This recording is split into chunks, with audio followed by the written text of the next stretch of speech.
Hello everyone, welcome to the channel agricultural studies. मेरा नाम है दिवाकर खत्री और आज इस वीडियो के दौरान हम फंडामेंटल्स ऑफ सॉइल साइंस में सॉइल फिजिक्स के अंदर नए टॉपिक के बारे में बात करने वाले हैं, जो कि है सॉइल कलर।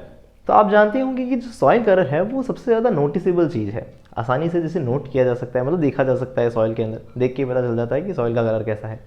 अब सॉइल का जो कलर है उसे जानना बहुत ज़रूरी है। जानना क्यों ज़रूरी है, यानी हमें इसकी इंपॉर्टेंस पता होनी चाहिए। तो सबसे पहला पॉइंट हम देखते हैं, important for description and classification of the soil. किस लिए? सॉइल का डिस्क्रिप्शन करने के लिए। डिस्क्रिप्शन मतलब सॉइल को डिस्क्राइब करने के लिए।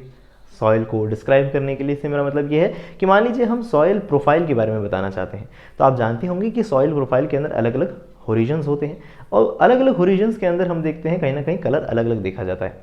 जैसे कि बात करें हम, सबसे ऊपर का होरिजन कौन सा होता है? आप जानते हैं A1 होरिजन होता है। अब जो A1 होरिजन है उसके नीचे अगर B1 होरिजन है ना, तो आप जानते होंगे कि A1 के अंदर जनरली हम देखते हैं ऑर्गेनिक मैटर कंटेंट जो है वो ज़्यादा होता है।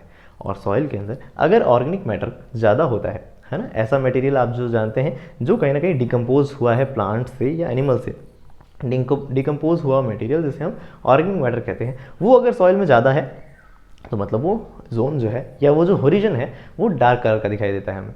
तो उसका डार्क दिखाई देना, उसका नीचे हमें लाइट दिखाई देना, B1 होरिजन को लाइट दिखाई देना।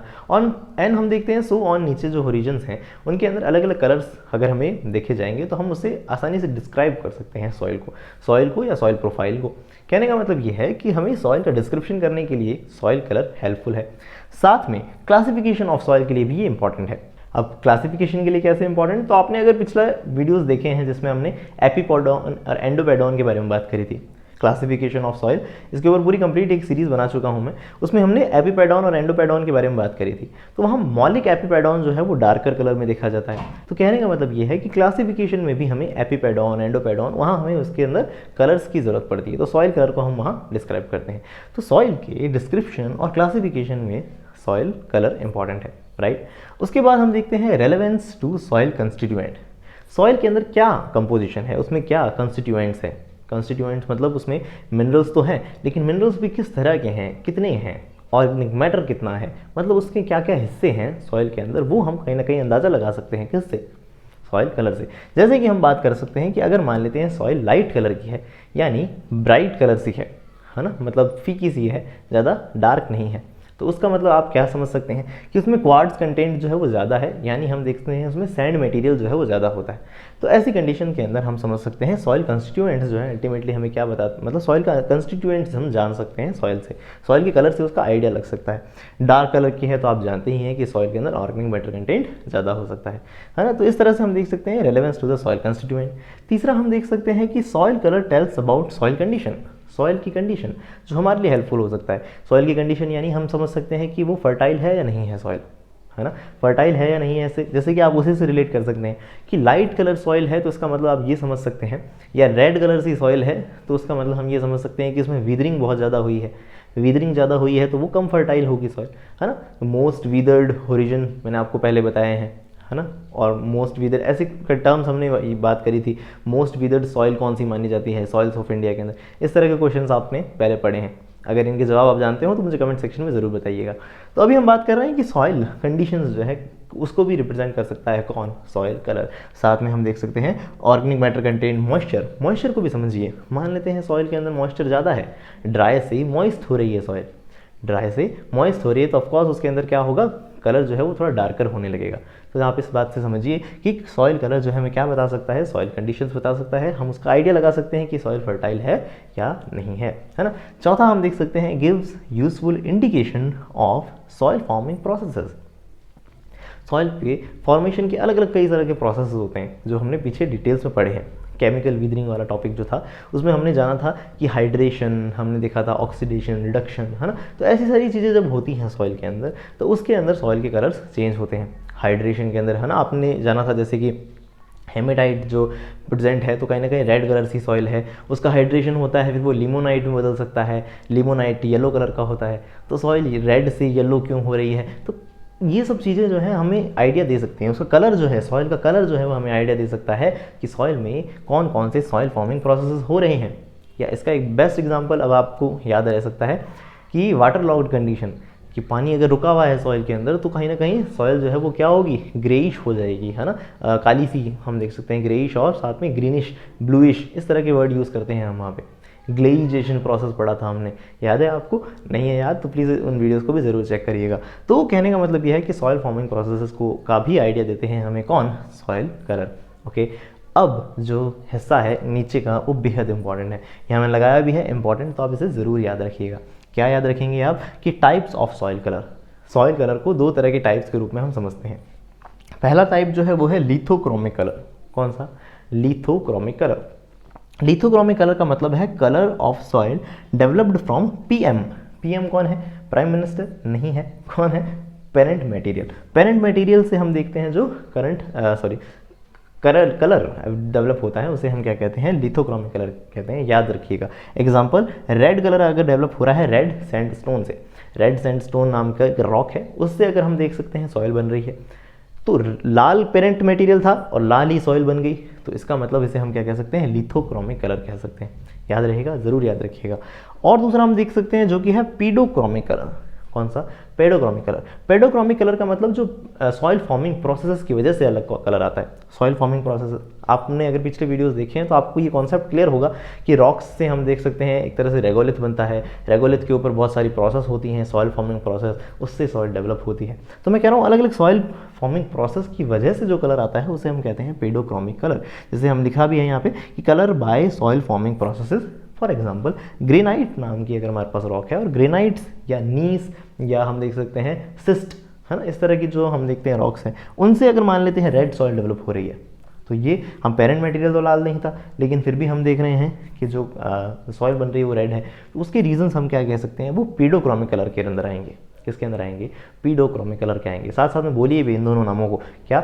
लिथोक्रोमिक कलर, दूसरा पेडोक्रोमिक कलर। क्या होते हैं इनके एग्जांपल्स? जरूर जरूर जरूर याद रखिएगा। ओके, तो इस तरह से हमने जाना। अच्छा, एक चीज़ और लिखी है कि पीडोक्रोमिक कलर का नाम और भी है कि इसे हम जेनेटिक कलर या एक्वायर्ड कलर भी कहते हैं।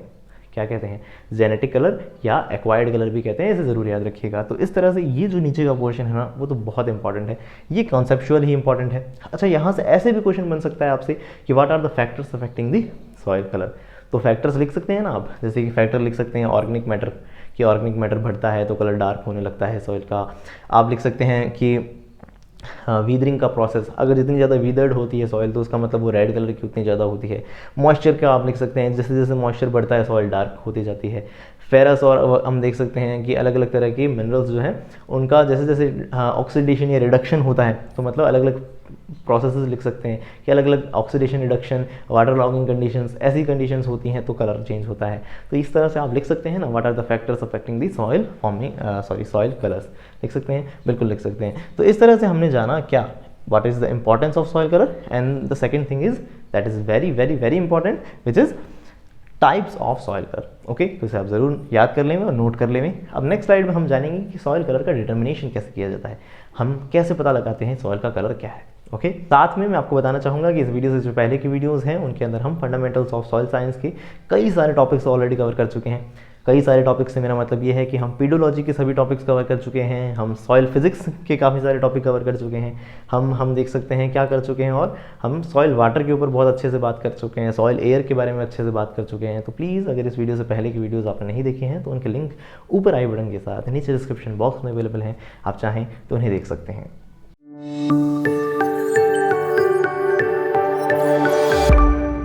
तो चलिए अब हम बात करते हैं डिटर्मिनेशन ऑफ सॉइल कलर के बारे में, कि सॉइल कलर को हम मेजर कैसे कर सकते हैं, है ना। तो उसके लिए एक चार्ट काम में लिया जाता है जिसे हम कहते हैं मुनसल कलर चार्ट। नाम तो सुना ही होगा, सुना है आपने मुनसल कलर चार्ट। क्यों इंपॉर्टेंट है? क्योंकि इसके ऊपर एग्जाम में क्वेश्चन पूछे जाते हैं। क्या क्वेश्चन पूछे जाते हैं? ये चीज़ पूछी जाती है कि मुनसल कलर चार्ट जो है उसके अंदर कितने वेरिएबल्स हैं? 3 वेरिएबल्स हैं। पहला वेरिएबल जो है वो है ह्यू, दूसरा है वैल्यू और तीसरा है क्रोमा। क्या? ह्यू, वैल्यू, क्रोमा। ह्यू, वैल्यू, क्रोमा, बार बार बोलिए, याद रखिए, जरूर याद रखिए, क्योंकि ये बहुत इंपॉर्टेंट है। ह्यू, वैल्यू, क्रोमा आपको हो सकता है पहले से पता, लेकिन जब हम एग्जाम में बैठते हैं ना तब हमें कंफ्यूजन हो जाता है, हम भूल जाते हैं कि भाई ह्यू क्या था, वैल्यू क्या थी, क्रोमा क्या था, है ना। तो अभी याद करें, अच्छे से याद करें कि ह्यू क्या है। ह्यू का मतलब है डोमिनेंट स्पेक्ट्रल कलर, ठीक है। मैंने आपको क्या बताया कि मुनसल कलर चार्ट जो है उस चार्ट के ऊपर हमें 3 तरह के वेरिएबल्स को रीड करना है। हमें जो भी हमारा सॉइल सैंपल है उसके अंदर हम देखेंगे कि इस मुंसिल कलर चार्ट के ऊपर से उस सॉइल सैंपल को हम लेके आएंगे। सॉइल सैंपल को मुंसिल कलर चार्ट पर लेके आने का मतलब ये है कि इस चार्ट के अंदर हम देखते हैं लगभग 199 चिप्स लगी होती हैं। चिप्स नहीं बोलना चाहिए, भूख लग जाएगी, चिप लगी होती है। क्यों कि हम देख सकते हैं मुंसिल कलर चार्ट पे 199 अलग अलग कलर्स की चिप लगी होती है। अलग अलग कलर की चिप लगी होती है तो उस पर अलग अलग हम देख सकते हैं सॉइल सैंपल को रखते हैं। जो सबसे ज़्यादा मैच हो रहा है हमारा चिप के साथ कलर सॉइल का, उसके साथ उसे मैच किया जाता है। मैच करने के बाद हमें 3 तरह की वैल्यूज़ रीड करनी है। आगे वापस बात घूम पे कहाँ पे, 3 वैल्यूज़ रीड करनी है। कौन कौन सी वैल्यूज़ रीड करनी है? ह्यू, वैल्यू और देन क्रोमा। अगर इन 3 वैल्यूज़ को हम अगर अच्छे से रीड कर लेंगे तो उस वैल्यू के बिहाफ पे जो हम इसका नोटेशन क्रिएट करेंगे, है ना, लिखेंगे कि भाई साहब ह्यू इतना है, वैल्यू इतनी है, क्रोमा इतना है। अगर ऐसे लिख लेंगे तो उसके बाद हम देख सकते हैं इस चार्ट के सामने ही हमारे पास एक ऐसा हम देख सकते हैं रिटर्न पेज है जिसपे हमें उसकी एग्जैक्ट वैल्यू के साथ में उसका कलर की मतलब नाम मिल जाएगा, उस कलर का पर्टिकुलर नाम मिल जाएगा कि रेडिश येलो, रेड येलोइश है या कोई भी किसी तरह पर्टिकुलर कलर की जो है वो सॉइल क्या है, तो सॉइल कलर का हमें एकदम एग्जैक्ट नाम मिल जाएगा। समझ आई आपको बात? दिमाग में बन गया मुंसिल कलर चार्ट क्या है। प्रैक्टिकली हो सकता है जब सॉइल साइंस के जो प्रैक्टिकल होंगे आपसे उसमें सॉइल कलर जो है डिटर्मिनेशन का प्रैक्टिकल आपसे करवा सकते हैं, तो ध्यान से समझ लीजिए इसे, है ना। प्रैक्टिकली फिर कॉलेजेस में जाके आप देखिएगा भी कि अच्छा ये बता रहे थे क्या, तो काम आएगा, है ना। तो कहने का मतलब ये है कि ह्यू के बारे में बात करते हैं सबसे पहले। ह्यू क्या है? ह्यू है डोमिनेंट स्पेक्ट्रल कलर। क्या है? डोमिनेंट स्पेक्ट्रल कलर की सबसे मेन बात तो ये पकड़नी है कि कलर कौन सा है। कलर कौन सा है मतलब रेड है, येलो रेड है या येलो है, मतलब एक डोमिनेंट कलर। डोमिनेंट का मतलब कैसे समझाऊं मैं आपको कि मेन कलर क्या है। मेनली कि सॉइल जो है वो रेड है या मेनली येलो है या मेनली हम देख सकते हैं किसी पर्टिकुलर रेड कलर की है। तो एग्जैक्ट हम पहले तो ओवरऑल देखते हैं कि उसके अंदर डोमिनेंट कलर क्या है ना। जैसे कि अच्छा मान लो ये वीडियो है, ये वीडियो चल रहा है ना, तो इसमें अगर मैं ह्यू की वैल्यू चेंज करता हूँ, ह्यू मैं रेड करता हूँ, ह्यू मैं ग्रीन करता हूँ, ह्यू मैं ब्लू करता हूँ, तो ह्यू का मतलब समझ रहे हो कि डोमिनेंट कलर किस तरह का क्रिएट हो रहा है। समझ आ रही है? तो कहने का मतलब ये है ह्यू जो है वो सॉइल के अंदर एक डोमिनेंट कलर को रिप्रेजेंट करता है, याद रहेगा। साथ में से भी याद रखिए wavelength of the light. Light की ये चीज़ों के अलग अलग कलर जो हमको दिखाई देते हैं वो क्यों दिखाई देते हैं? क्योंकि लाइट रिफ्लेक्ट होकर आती है। रिफ्लेक्ट होकर आती है तो उसमें हम देखते हैं उसकी वेवलेंथ क्या होती है। वो वेवलेंथ ही डिसाइड करती है कि उसका कलर कैसा है। अब वेवलेंथ ज़्यादा होती है तो वो रेड कलर दिखाई देता है ना। वो विबग्योर याद किया है आपने छोटी क्लासेस के अंदर, है ना, मुझे याद पता है आपको, तो मुझे पता है आपको मालूम है। तो कहने का मतलब ये है कि रेड जो कलर है वो अल्टीमेटली हाई वेवलेंथ को रिप्रेजेंट करता है। तो वेवलेंथ ऑफ द लाइट को कौन रिप्रेजेंट कर रहा है? ह्यू रिप्रेजेंट कर रही है, याद रखिएगा। अब ये जो ह्यू की वैल्यूज़ हैं वो लिखी कहाँ होती है चार्ट पे? तो ऊपर ऊपर, यानी हम देख सकते हैं या तो अपर राइट कॉर्नर पे या अपर लेफ्ट कॉर्नर पे या दोनों तरफ। तो अपर साइड में सबसे ऊपर ऊपर चार्ट के अंदर आपको दिखाई दे जाएगी इस ह्यू की वैल्यू। जैसे कि आप जैसे समझ सकते हैं कि 2.5 YR कैपिटल R, इसमें जो ये एब्रीविएशन हम काम में लेते हैं ना, कैपिटल R, YR, वाई, इसका मतलब सीधा है, सिंपल है, समझ सकते हैं आप कि रेड है, रेड येलो है या येलो है ना। तो इस चीज़ को याद रख सकते हैं। इसकी नंबर्स क्या होते हैं? नंबर्स हम देखते हैं 0 to 10 तक वैल्यूज़ चलती हैं इसकी। कितनी? 0 से 10 तक इसकी वैल्यूज़ चलती हैं, तो उसे भी याद रखें, है ना। जैसे 5 YR लिखा हुआ है, पर्टिकुलर आप बात याद रखें कि इसके नंबर्स 0 to 10 तक चलते हैं। और हम देख सकते हैं कि इसके अलग अलग एब्रीविएशन अलग अलग कलर को रिप्रेजेंट करते हैं। तो डोमिनेंट कलर कौन बताता है? ह्यू बताता है। दूसरी चीज़ वैल्यू। वैल्यू किसे रिप्रेजेंट करती है? वैल्यू लाइटनेस और डार्कनेस को रिप्रेजेंट करती है। वही बात इस वीडियो पे एग्जांपल लेते हैं। इस वीडियो की अगर मैं लाइटनेस कम करूं और बढ़ाऊं तो फ़र्क पड़ रहा है। तो लाइटनेस और हम देख सकते हैं अब इसका पर्टिकुलर कलर जो है ना, कलर तो वो एक फिक्स हो गया। मान लेते हैं हमने देख लिया सॉइल के अंदर डोमिनेंट कलर तो रेड है, लेकिन रेड कलर डार्क रेड है या फिर लाइट रेड है ना। तो उस तरफ जाने के लिए हमें वैल्यू को स्टडी करना होता है।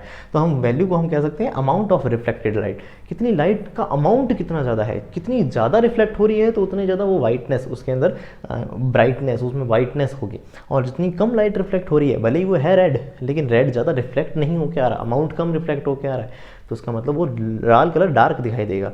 ज़्यादा रिफ्लेक्ट होकर आ रहा है तो उतना ही ब्राइट दिखाई देगा।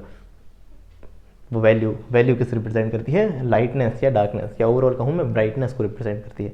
याद रहेगा, याद रखिएगा। 0 to 10 तक होती है वैल्यू। कहाँ लिखा होता है वैल्यू की वैल्यू? तो हम देख सकते हैं वर्टिकली, यानी लिखा भी है written on left side of chart. Chart के लेफ्ट साइड में वर्टिकली आपको दिखेगा। प्लीज़ अगर आपको कॉलेज में अगर अवेलेबल हो तो आप प्लीज़ जाके देखिएगा ज़रूर, है ना, इन सब चीज़ों को। तो लेफ्ट हैंड साइड में हम देख सकते हैं वर्टिकली लिखी होती है। नीचे से ऊपर की तरफ इसकी वैल्यूज़ बढ़ती हैं, तो नीचे से ऊपर की तरफ बढ़ती हैं। 0 पॉइंट जो है एकदम नीचे नीचे वो 0 पॉइंट दिखाता है एब्सोल्यूट ब्लैक को। ऊपर 10 नंबर पे जो पॉइंट है वो एब्सोल्यूट वाइटनेस को, मतलब बहुत ज़्यादा ब्राइट कलर को रिप्रेजेंट करता है। डन है, वैल्यू समझ आ गया। वैल्यू के बाद आता है क्रोमा।